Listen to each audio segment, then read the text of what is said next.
माझे नाव सुनील अहमद, मी आता 5वीतला विद्यार्थी. मी आज तुमच्या समोर छत्रपती शिवाजी महाराजांबद्दल 2 शब्द सांगणार. छत्रपती शिवाजी महाराज हे मराठा साम्राज्याचे संस्थापक व आदर्श राजा होते. त्यांचा जन्म 19 फेब्रुवारी 1630 रोजी पुणे जिल्ह्यातील शिवनेरी किल्ल्यावर झाला.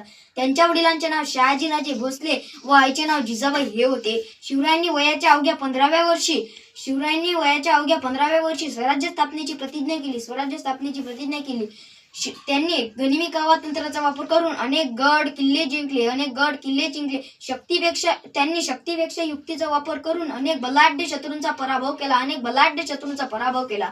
6 जून 1674 रोजी शिवाजी महाराजांचा राज्याभिषेक झाला.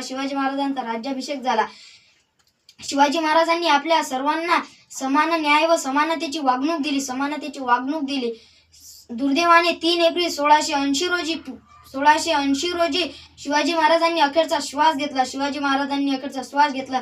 एवढंच बोलून मी माझे 2 शब्द संपवते. जय हिंद, जय भारत.